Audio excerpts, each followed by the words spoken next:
제 나이 44살 때인데 10년 꼬박 10년 걸려가지고 53살 때인 2002년 3월 2일 날 꿈에도 소원했습니다. 의료공장 찾는 거. 의료공장이 조그맣지 않기 때문에 어마어마하게 클 것이기 때문에 공간이 땅속에 그 한 가닥만 연관된 한 부분만 구멍 하나만 뚫자.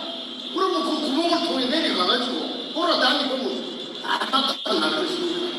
그래서 10년 동안 내 가진 것을 전부 다 통틀었어요. 우리 할아버지 땅도 아니고 우리 아버지 땅도 아니고 그 땅이 누구 땅이냐 하면 대한민국 땅이어서.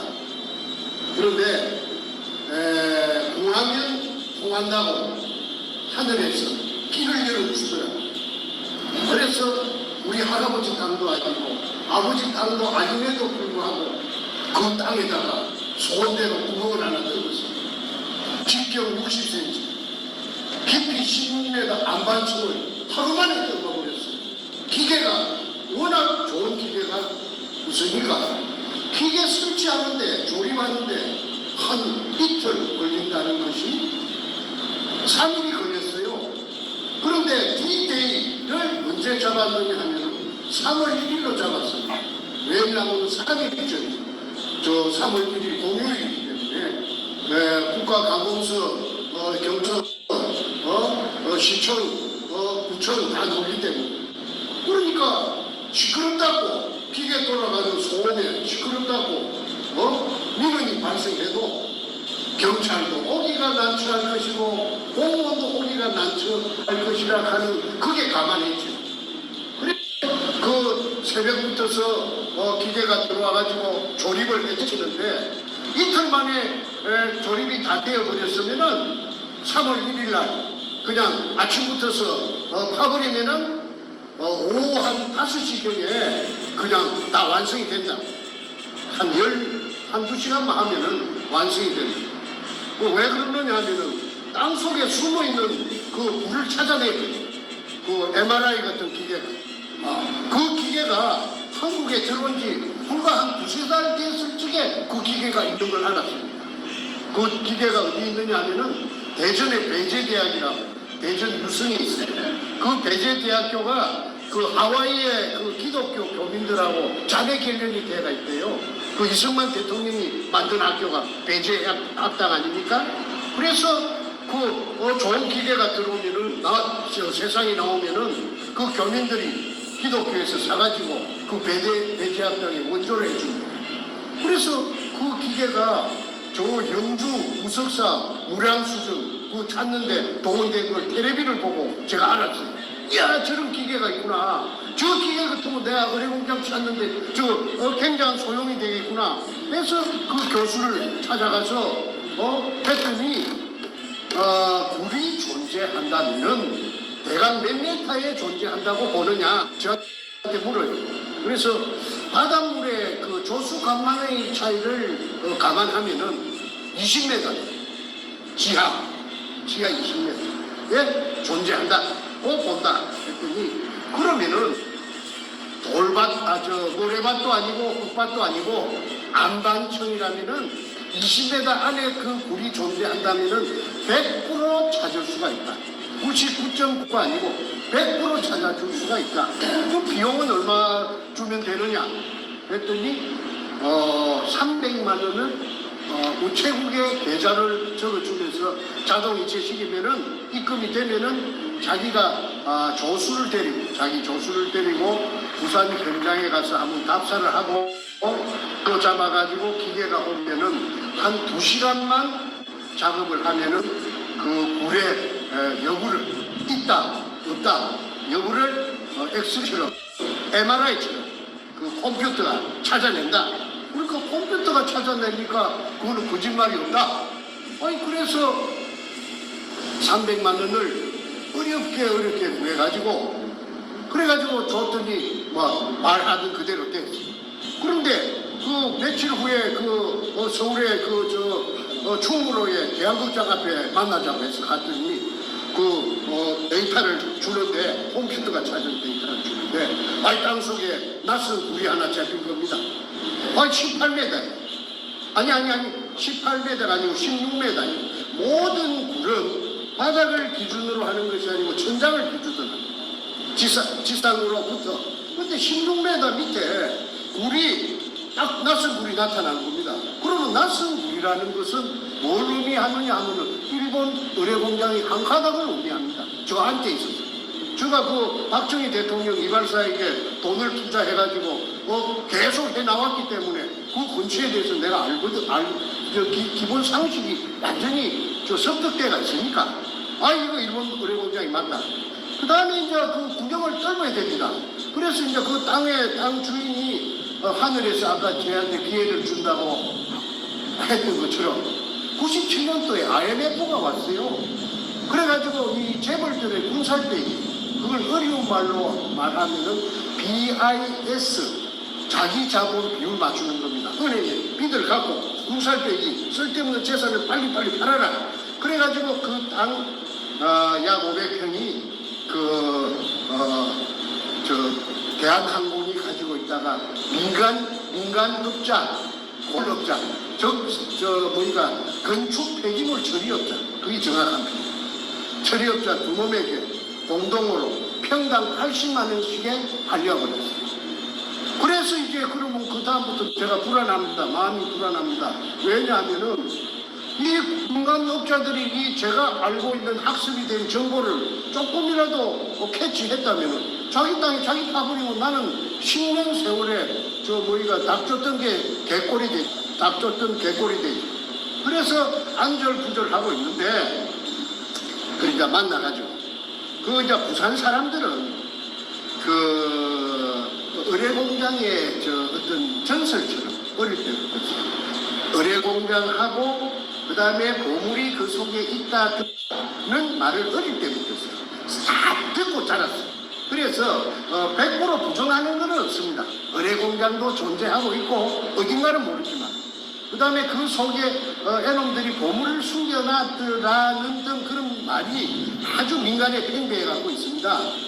그런데 이제 아까 MRI 기계 같은 기계가 찾아놓은 내가 데이터가 있고 그 다음에 땅 위에다가 분필로 가지고 선을 딱 그어주니까 그게 뚜껑 된다. 그럼 이제 업자가 있어야 됩니다. 그래서 돈이 있으면은 일사천리로 그냥 착착착착 다 되지만은 돈 좀 있는 거 걸쳐갖고 장만해놓은 돈 벌써 다 고갈돼 버리고 빈손이지. 그러니까 군영은 죽어도 뚫어야 됩니다. 비가 와도 뚫어야 되고 눈이 와도 뚫어야 됩니다. 그래서 어떻게 해가지고 연결해가지고 송파구 광인동에 수산중공업이라고 큰 회사가 있습니다. 거기 6천억의 부도가 났어요. 6천억 부도가 났어요. 그러니까 회장이 이제 죽기가 됐는데 그 다음에 6천억 부도 내고 지 재산 전부 다 빼앗기고 그 다음에 형무소 가야 돼. 6천억 빼먹은 죄로 부도 낸 죄를 살러 가야 되는데 그러니까 자기 친구가 내한테 중앙일보 기자가 하나 있는데 내한테 힌트를 주기로 저 사람 같으면 할 수 있다. 내가 가르쳐 주더란 말은 하지 말아라. 그러면서 2판, 4판, 5사판이다. 이래도 죽고 저래도 죽는데 구멍 하나 뚫으면 못 뚫겠느냐. 그래서 접촉을 했더니 내 말을 갖다가 듣고는 그 매력이 있단 말이야. 그래서 구멍을 뚫게 되었어요. 돈 10원도 안 들이고 땅은 빌려놔. 앞전에 대한항공에서 민간에게 IMF 오면서 불화가 되었기 때문에 그 땅 주인놈 두 놈을 설득을 해가지고 그 땅 5평을 빌려놨어요. 그 다음에 이제 부모가 뚫으면 됩니다. 다스 뚫은 거 아니야? 그치? 그 양반 또 어디 갔어? 그래서 그 구멍이 뚫힌 날짜가 2002년 3월 1일입니다. 3월 1일 날 새벽부터서 3월 1일 날 아까 말씀드린 3일째 날 뚫기를 한 것이 기계가 조립이 잘 안 돼가지고 하루 뒤에 딜레이 돼가지고 3월 2일 날 새벽부터서 기계가 막 우웅 하고 돌아가니까 그 위에 산 피라미드들이 살아요. 아니면 영세민들이 이 영세민들이 민원을 잡아 이어도 뭐 구청에서도 그만 뭐 그래 나중에 한 낮때나 될 때 구청에서도 오고 경찰에서도 오고 뭐 난리가 났어요. 그래도 기계를 갖다가 중단시킬 수는 없죠. 기계가 그 미리 딱 그 기계 기사들을 훈련을 시켜가지고 누가 그냥 뭐라 해도 그냥 아무 그 기계 끄지 말고 막 계속 돌리라. 모든 책임은 내가 다 지구만. 그래가지고 그 사람들이 저 공무원들이 오면 영장 갖고 온나 아마 구속을 시키려고 하면 구속을 시키고 배째라지 배째라. 그래가지고 오후 5시경에 아무도 예측 못하는 일이 일어났어요. 왜 그러냐면 땅속으로 기계가 이렇게 땅속을 헤비면서 깊이 들어갈수록 소리가 차츰차츰 좀 작아졌지. 그래갖고 막판에 16m 근처에 가서 딱 숨어있는 굴하고 연결이 되는 순간에 물 기둥이 지상으로 막 차고 올라갔는데 그러니까 16m 올라오고 또 지상에서부터 17m 그러면은 합계 33m를 한 3시간 반 품었습니다. 자, 여러분 한번 생각해 보십시오. 직경 60cm요 길거리에 가면 맨홀 뚜껑, 한국에 길거리가 맨홀 뚜껑만한 그 구멍을 통해서 3시간 반을 물이 17m 높이로 뿜었다라는 사실은 한반도가 생기고 나서 한 번도 없었던 일이에요. 물론 뭐 수도관이 겨울철에 터져가지고 이 조그마한 물줄기가 솟는 거는 뭐 흔히 길거리를 지나다니다가 봤지만은 아니 직경 60cm 위에서 지상으로 17m를 16m 올라오고 또 17m를 해가지고 그 다음에 3시간 반을 그 물의 그 수압은 굉장했습니다. 예를 들어서 한 500kg짜리 소를 한 마리 얹어놔도 소도 공중으로 타고 올라갈 정도로 힘이 세었어요. 그럼 물이 뿜었다라는 사실은 수압이 있다는 것입니다. 수압은 뭐냐? 큰 공간 안에 물이 가득 채여 있다가 거기 작은 구멍이 하나 뚫히니까 아까 제가 뚫은 구멍입니다. 그러니까 수압을 견디지 못하고 쫙 올라가. 그거는 자연 물리 현상으로 거짓말이 없습니다. 그거는 그야말로 깨가 많은 인간들이 조작할 수 있는 깨를 부릴 수 있는 그런 부분이 아닙니다. 거기 가장 의뢰 공장이 있다는 핵심적인 의뢰 공장이 있다는 사실을 뒷받침해주는 핵심적인 자료인데 그것이 나는 사진 찍고 뭐 이런 거가 성격이 아니라서 그거 잘 못 가는데 배신자 나를 따라 그 일을 난 둘이서 했는데 김성태라는 그 삼천포 출신에 또 항소 많은 새끼가 있어요. 김성태라고 그 도둑놈이에요. 사진 찍는 게 취미라 항상 카메라를 막 잘 때도 갖고 자는가 몰라도 그걸 사진을 탁 찍어놨어요. 물이 뿜는 사진. 그러니까 그때 그놈이 찍어놓은 사진이 제 손에 있습니다. 그 책에도 거기 다 들어있습니다. 왜 그러냐면은 이제 이 배신이 일어나고 나서 금이니까 배신이 일어납니다. 금이 아니었으면 배신 안 일어납니다. 돌이 나왔다 하면 배신 안 일어납니다. 돌이 나왔는데 와 배신이 일어나요? 먹을 것도 아닌데 쌀만 먹는 것도 아닌데 금이 나오니까 저를 보고 복을 하자 복을. 그때는 이미 복을단이 모여들었어요. 모여들어가지고 복을 하자 복을. 왜 나라에 신고해서 세금을 왕창 뜯기건데 줄 것이냐. 그러고 새파리, 꽁파리, 온유월에 온갖 파리들이 날라들으면은 형님이 어떻게 그걸 감당하려고 하느냐. 그러니까 지도 새도 모르게 그리고 소를 잡아먹어도 모르는 데니까 해만 지면 사람들이 인적이 끊어지는 곳이니까 그러니까 우리한테 맡기나란 말이야. 그러면은 하루 저녁에 500kg씩 건져 올려가지고 야금야금하게 검은 경찰 박치기다. 그러니까 두목이 그때 나타났는데 백준엄이라고. 그 백준엄의 친척이 종로 5가에 금도매상이 있대요. 그렇게 금이라는 건 예상대가 없답니다. 그러니까 거기서 밀매를 하다 시켜서 제가 호통을 쳤습니다. 저는 아까 양력 소개할 때 저는 에듀케이션 영어 발음이 안 좋습니다. 교육 교육자입니다, 교육자. 전문 교사가 되겠다고 교육학을 전문적으로 교육받은 사람입니다. 그리고 문교부 장관이 준 자격증이 있어요. 아무나 선생하는 게 아니에요. 그러면은 제가 그 뭐 도덕군자인 채 해서가 아니고 우리 집안에 도둑놈이 없어요. 도둑질 아무나 하는 게 아닙니다. 도둑질을 해본 놈이 하고 고기도 맛있는데 많이 먹어본 놈이 잘 먹는다고 도둑질을 해본 놈은 한 분 하고 두 분 하고 쾌감을 느끼다. 짜릿짜릿 아마 그런 게 있는 모양입니다. 노름제이는 노름제이 그 쪼는 재미로 이 내하수체가 이 뇌에 무슨 그 뭐 분비물이 되는 무슨 물질이 나오는데 그게 막 아주 그냥 짜릿짜릿하게 그 재미 쾌락을 느낀다. 범죄자들은 다 그렇답니다.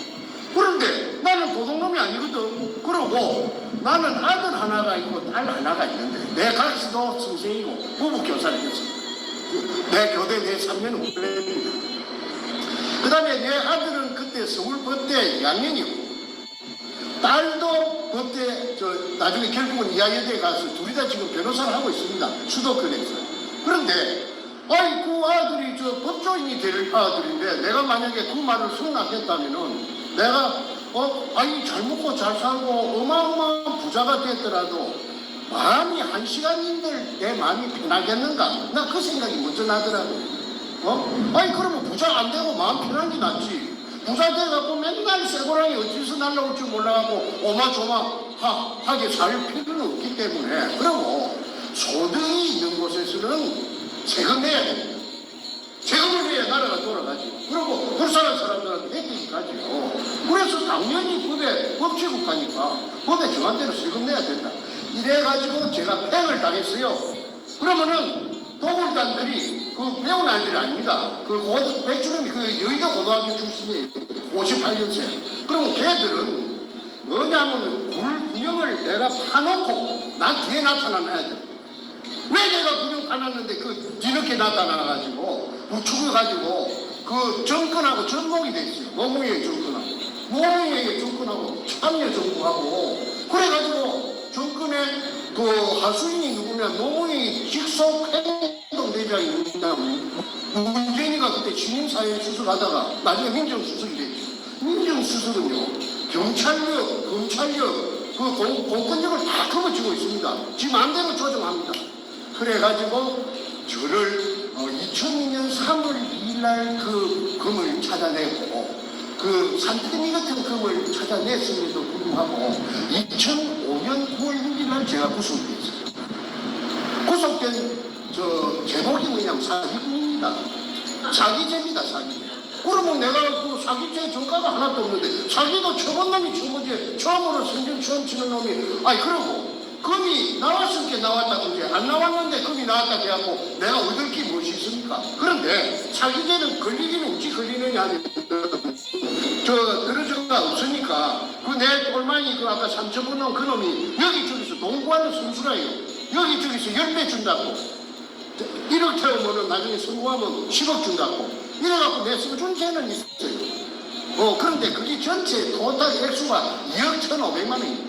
그 공소장이 공소장이 그러면 그 뻥튀기 죄가 있는데 그것만 따질 필요도 없이 2억 1천 얼마를 가지고 제가 징역을 36개월 3년을 받았고 검사를 오토장 송곳이 저만큼 검사 책상에 필동에 있던데 내가 그 살인범 그런 사람으로 보지 마십시오.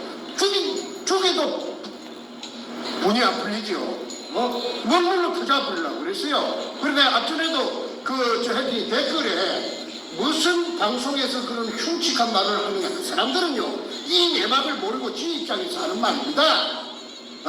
사람 하나 죽이고 살리는 게 문제입니까? 나라가 지금 이 모양 요 꼴이 됐는데 그래서 내가 그 검사 앞에서 대질신문을 하면서 그 58년과 10살 적은 놈을 검사 앞에서 들고 패는 그런 사례도 아마 대한민국에 없을 겁니다. 그래서 어쨌든 쌈키는 대로 쌈키 44고 팬거 그것까지 합해가고 36개월 플러스 3년이니까 플러스 8개월 1년 받았는데 4개월 깎아주더라고 항소심에서. 그래서 44개월 꼬박 징역을 살고 나왔습니다. 그 징역 속에서 제가 책을 한 권 썼어요. 그 책이 왜 그러냐면 징역 속에서 내가 언제든지 저놈들이 나를 죽이라 하면 죽일 수 있죠. 받아놨습니다. 그런데 내가 그 언제 죽을지는 몰라도 그 근거라도 하나 남겨놔야 되겠다 해서 내가 그 긴 징역살이 속에서 책을 쓴 것이 영어로 골덴 리딩 오퍼레이션, 일본말로 긴노율이라. 그러면 이게 사실이 아니면은 역사적인 진실이 아니면은 이 쓸 수 없는 책입니다. 왜 그러냐고 내가 머리가 무슨 내가 평범한 사람이에요. 그러면 지어낼 수가 없죠. 사람 이름이 다 들어가니까. 그래서 거기에서 특히 사항이 뭐냐면은 의뢰 공장에 금이 나왔다는 거. 그 이전에 미국 CIA하고 내하고 같이 3년 동안 같이 했다는 사실. CIA 누구냐면 극동 담당 책임자 리차드 P. 롤리스라고 있습니다. 그 사람은 내가 5번 만날 때까지 한국말을 하는 줄도 몰랐습니다. 5번 딱 만나니까 한국말 하더라고. 내보다 더 한국말 더 잘하더라고. 나는 경상도 사투리가 아주 투박하고 한데 뭐 전부 100% 커뮤니케이션 한국말로. 그래 어째 그래 한국말 잘해요 하니까 이게 부산문현도 이거 찾으려고 아버지 부시 대통령 때 저 부시 대통령이 그 CIA 국장 출신이라 하대. CIA 그 국장 할 적에 자기가 내보다 한 30살 많아요. 리차드 로리스가. 그래가지고 이게 특수 임무를 부여받은 게 의뢰공장 속에 중국 보물이 이 속에 딱 들어차져 있다. 그걸 찾아내야 된다. 이래서 동북아시아만 뱅뱅 돌아갑니다. 한국말은 그 큰 덩치가 2m는 인물도 잘생겼습니다. 근데 그 사람들이 지금 텍사스에 살고 있다. 그 팀, 내하고 계약한 팀들이 어마어마한 부자가 돼가지고 큰 회사를 경영하는 회장이 되어 있답니다. 그런데 그 오야분이 누구냐 하면은 키신저입니다. 헨리 키신저. 그거는 내가 헨리 키신저라고 하는 말을 내가 들었기 때문에 헨리 키신저라고 말하고 글로벌리스트인지 알루미나타인지 그 다음에 프리메이션인지 그때는 그런 개념이 나는 전혀 관심도 없고 나 뭐 생소하기 때문에 내가 전혀 그거 모릅니다. 이게 알고 보니까 그렇더라고요. 그리고 미국 뉴욕의 무역센터, 거기 터져요. 그런 일이 왜 일어납니까? 그래가지고 그걸 핑계로 해서 리차드 로리스가 내한테 1년간 딜레이 하자. 연기하는데 좀 동의해달라. 그래서 내가 끌려가나?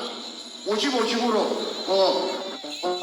갈랐으면은 당관했으니까 당신의 손 떼라. 내가 그런 배짱은 내가 비록 국민학교 선생님밖에 안 되지만은 내가 그런 거는 단호합니다. 내가 그 아무리 그 덩치가 세고 힘이 있어도 내가 한 번도 항복해 본 적도 없고 빌부터 본 적도 없고 본 적도 내가 없는 사람입니다. 너무 이때가 한 번도 고개 숙이 본 적이 없습니다. 국민학교 선생을 우리 부모가 주기 좋고 교육대학교 보내준 우리 부모가 보내줬지 뭐 누가 보내줬습니까?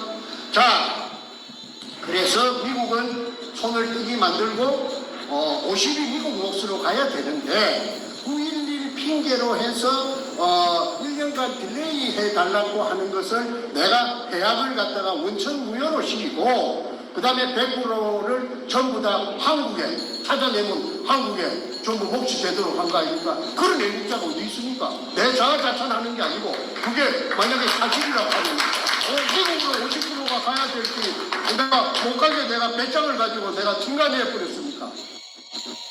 내가 호주 20만 원도 없으면서도 내가 그런 배짱이 있어요.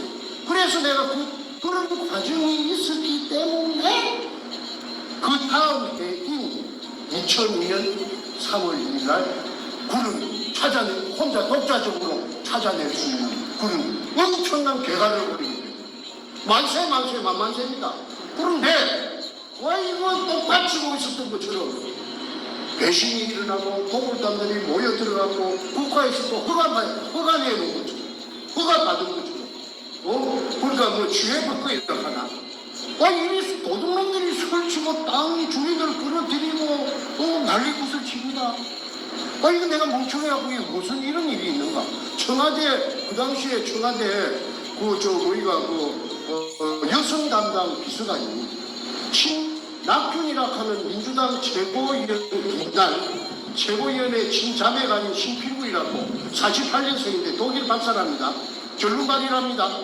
저 어릴 적에 소아마비 알아가지고 그 여자가 청와대 여성 담당 김대중 때 비서관을 했어요.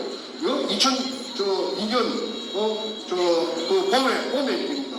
그 여자가 현장에 여기 사진을 찍혔어요. 고사를 지내는데 돼지 대갈배에 넣고 저 수박을 잘라놓고 무당이 한 10명이 와서 홍구를 했는데 그게 사진이 내 손에 들어왔죠. 그런데 손에 들어온 이야기는 왜 조금 이따 요 다음에 요거 한 페이지 넣어가는 것 같아요. 이래가지고 왜 그럼 그 여자를 칸모이가 또 온놈이 한 건 없는데 그게 그 당시에 서울경찰청 차장 김기현이라는 선수예요. 큰 말똥 두 개랍니다. 사복 양복 입고 왔는데 그러면 그러한 사실이 어떻게 내 귀에까지 들어왔느냐 하면 그 두목 백주는 그 몰려온 인부들을 비롯한 여러 구경꾼에게 저거는 청와대에서 내려온 저 여자는 신필규이라는 청와대 여성 담당 비서관이다. 김대중이 비서관이다. 그 다음에 그 남자는 한보해갖고 서울경찰청 차장 김암대다 하고 막 떠들었어요. 그래 떠드는 거는 효과음을 몰랐고 왜 그러냐면 나라에서 자기를 이게 범죄가 아니고 국가에서 자기를 보호해준다. 허가를 떳떳한 것이다. 정충재는 폐행당했다. 이래갖고 선전을 하니까 내 행정한 도그지 찾아가 따라 붙었다. 도굴단에.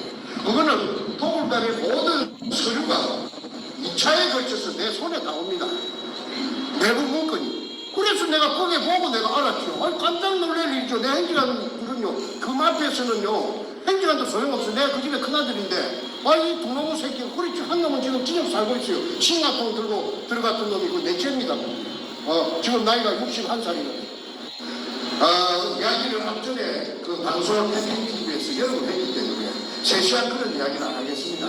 어째서 노공경이나 청년정부가 청와대가 상상도 못하는 금동을단하고 전복이 돼야 된다. 요게 오늘 초점을 맞춰갖고 제가 주어진 분량이 1시간인데 가능하면 1시간에 마치도록 제가 노력을 해보겠습니다. The scale of destruction I saw when I visited Ukraine was shocking, on a level I could never have imagined. 노무 이야기 조금 하겠습니다. 내가 하도 우울해서 내가 저 다큐멘터리 작가고 내가 시사 작가니까 내가 그 전공이 내 이런 저 탐정 도둑놈 잡는 내 전공이에요. 내가 잘해요 그런 거. 그래서 내가 추적을 했더니 전라도 장군이 전라남도 장군이 살던 노한숙이라는 사람이 있었는데 일본의 기안동무가 해방되고 지금 동네 전라도로 찾아왔어. 그런데 노무이가 뭐 한 3살 되고 그 다음에 저세이 노건페이라고 하는 게 7살 때인가 뭐 8살 때 48년 10월 18일이라고 기억됩니다. 여순 반란 사건이 일어났어요. 여순에 주둔하고 있던 이렇게 연대병력이 그 제주도에 그 4.3 사건을 토벌하려고 그 군함이 여수항에 와서 대기하고 있는데 그가 총을 거꾸로 들이대갖고 반란군 대장들이 이렇게 선동을 해가지고 그래가지고 전라남도 일대가 순식간에 반란군에 장악했어요. 근데 노판수리가 노무이 저 애비가 뭘 했느냐 우편 배달부를 했어요. 시골에서 우편 배달부는 그때나 지금이나 아마 자전거 타고 다니고 하요. 자전거를 타고 자기 배달 구역에 사는 그 상대 우편 농민들 면빈들 집을 다 알지요. 저 집에는 아들이 육군 상사고 저 집에는 순경 갖고 다 알지요. 다 나지요. 숟가락이 몇 개고 고무신 그래서 반란군들에게 다 보자질로 해갖고 발라버린 겁니다. 그러니까 반란군들이 저녁에 자는데 들어가지고 찍찍이가지고 불러내갖고 한 곳에 모아서 다 죽여버렸어요. 그러면 그 죽은 가족들한테는 그 노판수리가 원수가 됩니다. 그런데 내일 정부군이 들어옵니다. 이승만의 군대가 들어옵니다. 국방군이. 그러면은 저거 남아있으면은 바로 1차로로 타겟가 된다는 거 아니까 모시를 택해가지고 캄캄한 그 공간에 동네를 기도 새도 모르게 한밤중에 빠져나옵니다. 남부여대 해가지고 그 다음에 노무이 손잡고 이래갖고 밤 되면은 걷고 낮에는 덩굴 속에 숨고 이래가지고 경상도 땅으로 건너왔어요. 네. 이거는 지금 공개 안 된 이야기입니다. 그래가지고 동쪽으로 될 수 있는 건 전라도 쪽에서 벌을 져가지고 간 곳이 김해 진영읍 봉화리입니다.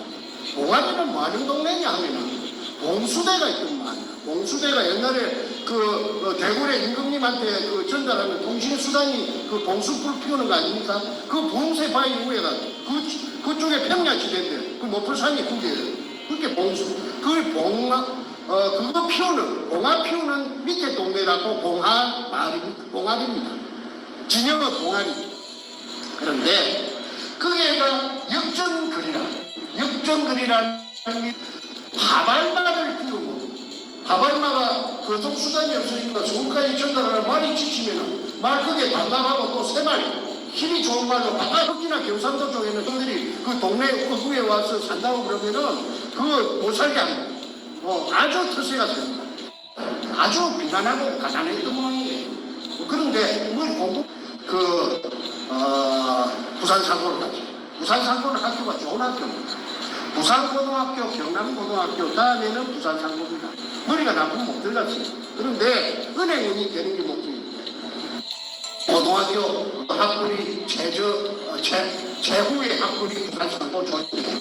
고등학교 나온 놈이 10년 동안 쪼아갖고 처음에 듣다 하는 거는 우리가 노무현이라는 인간의 책념이라고 할까 왜가 안 되겠습니까?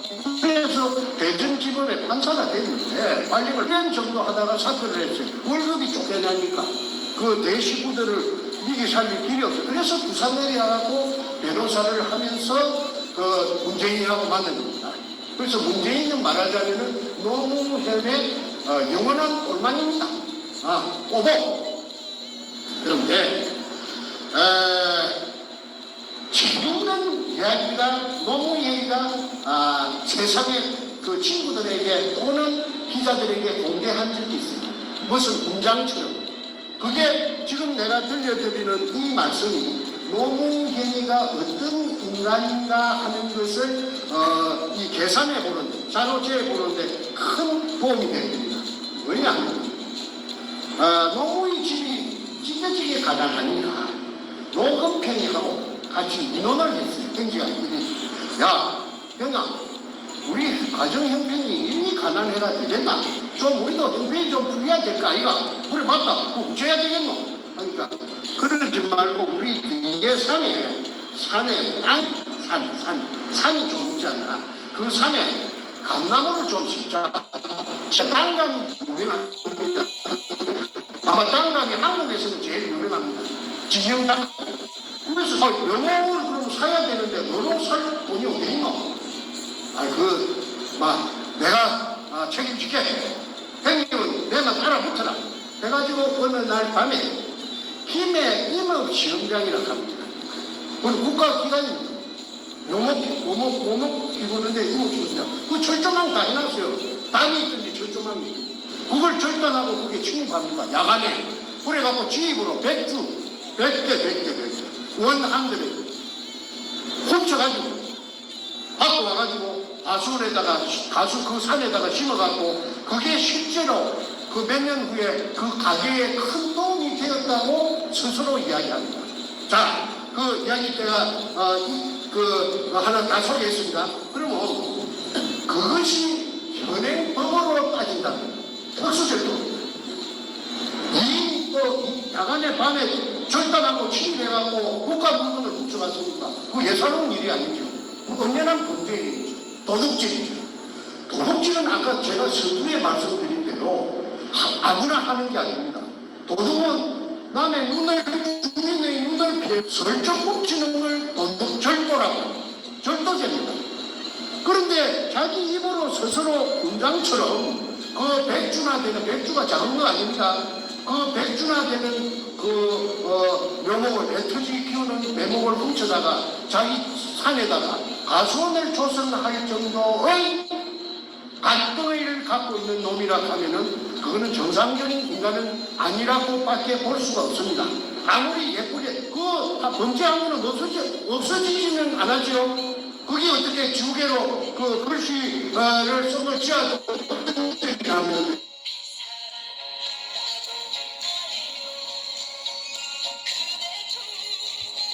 캐치를 했습니다. 그 인터넷에 지금 내 전화기 속에 있습니다.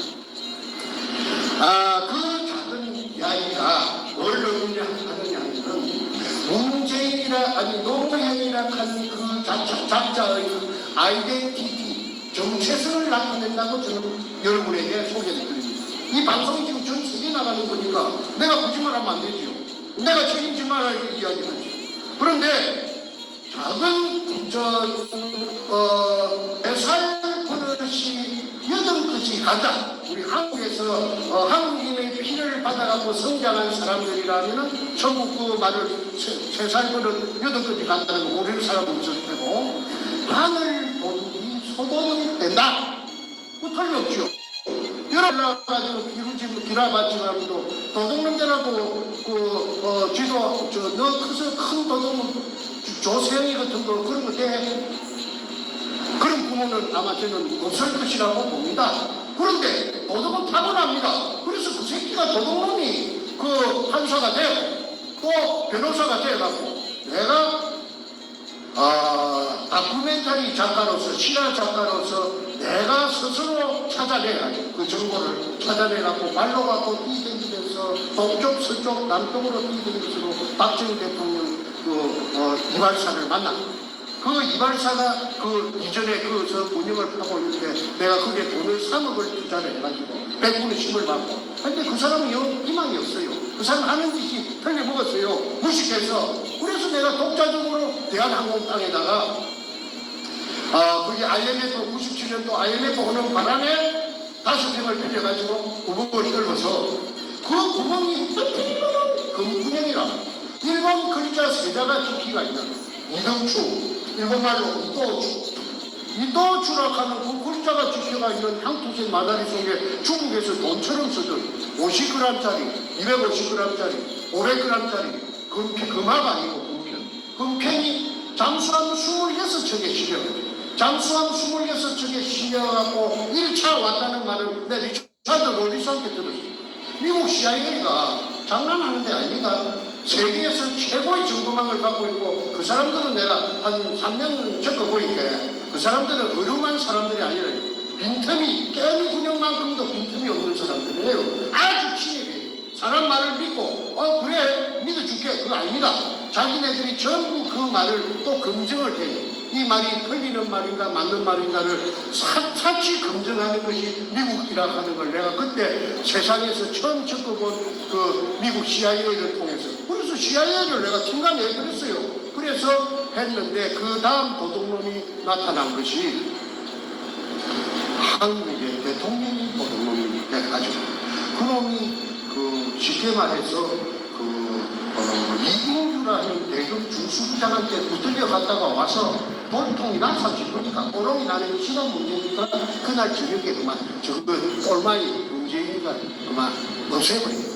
그걸 일컬어서 도마된 꼬리 자르기 일환이라고 제가 진작에 붙어서 책에 썼습니다. 아까 김노율이 골든리리 오퍼레이션 내가 그걸 썼습니다. 문재인이하고 너무 이름을 바로 받았습니다. 그래서 문재인한테 그 책을 전달해 줬습니다. 내가 직접 준 게 아니라 직접 전달해 줄 수 있는 사람에게 줘갖고 전달됐다는 걸 확인했습니다. 그런데 그 외에도 내가 쓴 글을 무시무시한 글을 전달해도 저놈은 대응하지 않습니다. 나에게 대응하라. 우통 벗고 좀 나서주라. 나를 좀 잡아 이어주라 하는 그런 판을 크게 벌리라. 오프닝 장에서 무대에서 이렇게 홀링한 겁니다. 올라와. 이 국민들을 보는 데서 넉항, 이캉 하면 맞짱을 하면 뛰자. 내가 할 수 있는 건 그거밖에 없습니다. 절대 의해주지 않게. 너 고백이라 하고 뒷구녕에서 뭐라 하느냐 하면은 가짜 뉴스. 여러분 우리 양산집에 금이 200톤 숨겨져 있답니다. 그거 정말이면 참 좋겠죠. 젊은이들 일자리를 만들 수 있을 테니까요. 이런 식으로 영천스럽게 말을 돌려가지고 눈도 끔찍 안 하고 그냥 거짓말로 쳐발라가지고 그래서 우리 대한민국 국민들은 순진해서 그런 거지. 그 말을 또 꼬집더라요. 그런데 꼬집해야 말이야 제 아버지도 같고 어머니도 같은 제 행제가요. 행님한테도 못 오고 이것도 아니고 그쪽에서 또 팽다 있어요. 돈만 조금 보고 돈맛을 조금은 간답니다.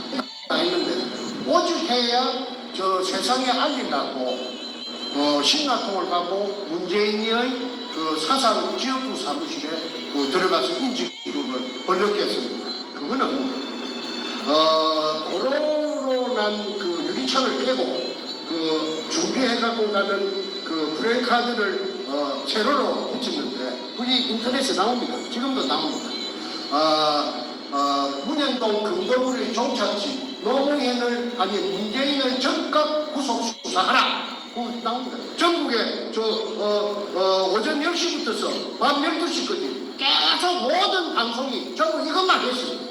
그래서 모르는 사람이 없는데 저런 게 어디 있어. 저 문재인이가 그러잖아. 가짜뉴스라고 정신병자나 봐. 그래서 형님도 정신병자가 되고 또 넷째 우리 집에 정승재 넷째도 정신병자입니다. 정신병자는 그냥 뭐라 그래요? 그런데 미안하지만은 나는 우리 집안에 정신병자가 있다는 말 들어본 적도 없고 제가 우리 마누라가 초등학교 일산에 어떤 초등학교 교사로서 정년퇴직을 그 공무원 의료공단이 있습니다. 마두역 근처에 마두역에 가깝습니다. 그거 내가 쫓아가서 높은 사람 좀 보자 만나자 면담 좀 하자. 그렇게 왜 그러십니까? 아니 우리 딸이 혼사를 해갖고 이거갖고 지금 내일 모레 그 결혼식을 올리는데 어떤 이 결혼에 앙심을 품은 어떤 사람이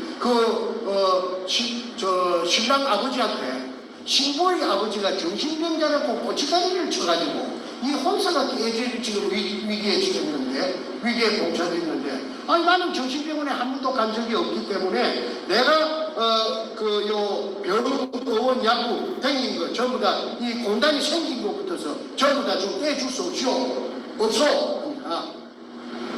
내 말을 들어보더니 자기도 자식 키우는데 자식이 그렇다면 그거 못 떼줄 이유가 있습니까? 안 떼주는 게 보통인데 내가 특별히 떼드리겠습니다. 그래서 내가 땡기 112년 동안에 148군데 땡깁니다. 병원, 의원, 약국 약국에도 다 의료보험 카드가 됩니다. 그게 정신병에 관련된 약이라든지 병원에 치료받은 게 한 번도 없습니다. 그분이 뭘 말하느냐면 정신병자가 아니라 그런 걸 말해줍니다. 그렇지 않습니까? 정신병자가 여기 미국 LA까지 와가지고 요 마이크 들고 여러분들을 갖다가 전부 앞에서 그 연설을 할 수가 있습니까? 제가 정신병자같이 생겼습니까? 그런데 문재인은 저를 정신병자라고 그렇게 매도했고 내 동생 정성재도 가정도 있고 자식도 다 있죠.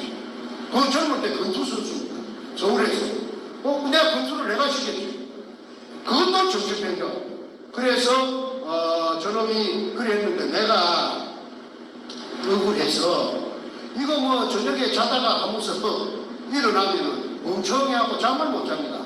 그 이야기를 어떻게 전부 전달할 수가 있겠습니까? 자나 때나 앉으나 서나 제의 오직 하나의 내가 올해 나이가 지금 한국 나이로 71살입니다. 내가 사실은 48년생입니다.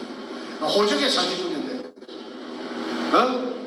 아니 그런데 나는 이것밖에 없습니다. 왜? 이걸 부자가 되고 안 되고 건부자가 되고 안 되고 문제가 아니고 이 식구들 다 죽여요. 언젠가는 다 죽여요. 그래서 내가 이거 어차피 죽을 목숨이라고 하면은 결사적으로 우통 벗고 안돼 내 혼자서는 못 남습니다. 왜? 힐러가 붙어갖고 내가 중국까지 도망가서 중국에 한 18개월 정도 방랑자로 돌아다녔던 적도 있어요. 그것까지 중국까지 검돈이 온 것도 두 군데서 확인했습니다. 그 인터넷에 다 띄었기 때문에 오늘은 생략합니다. 시간 관계상. 스마트 중 돋보기. 서울대학교 교수가 30년 이상 연구 개발한 고품질 돋보기. 김일성이라 하는 이 저하고 나이 차이가 나는 이분을 태극기 집회에서 우연히 소문을 듣고 미국 교민입니다. 대단히 강이 커서 문재인을 보고 막 쉐리 포문을 열고 막 되나 안 되나 막 쉐리 퍼붓는다고 그래요. 그래서 도대체 그러면 간디미가 그 배밖에 나왔는가 보다 한번 가보자. 그래서 들어보니까 가장 참더라고. 그래서 내가 이 사람을 콜링을 했어요. 콜링 만나자고. 이래가지고 만나가지고 이야기를 하니까 한국 사람들은 두 가지 부류로 나눕니다. 이 이야기를 하는 거예요. 아이고 저는 무서워서 안 할래요. 떠나야지요. 그 자료를 좀 주세요. 그러고 난 뒤로 전문가들을 내한테 붙이더라고. 지질학자, 그 지질학에 대해서 이태리가 또 좀 말개나 하는 건데 이태리에서 박사학위 받은 사람은 내한테 붙여갖고 나를 검증을 하고 또 무슨 전문가를 붙이고 무슨 전문가를 6달 걸렸습니다. 6달. 금년 작년 12월부터 금년 5월 말까지. 그래가지고 나는 이제 김이 새가지고 김이 빠져붙는 것 같다. 저 사람 이제 이거 뭐 큰 소리만 치더니 헛방이 같다. 자꾸 또 보차에 새끼들 그렇지 보채는 것 같지. 아니 어떻게 되는 거야? 할 거야 안 할 거야? 할 수도 없고. 숨이 막힐 지경인데 이거 도망갈라 해야 도망갈 데도 없고. 아니 내가 죄 지은 게 뭐 있나요? 금 찾아낸 죄밖에 없습니다. 나는 구멍 뚫은 죄밖에 없습니다. 남들이 못하는 걸 내가 했습니다. 한국 사람들이 그 땅 위에 얼마든지 많이 지나다니는데 한 번도 못한 걸 한국 사람 5천만이라고 치고 5천만 중에서 내 혼자가 내가 우리 할아버지 땅도 아니고 아버지 땅도 아닌데다가 60cm 지하 16m 군용을 해가지고 찾아냈습니다. 그럼 대꾸겠어요. 잠깐만요.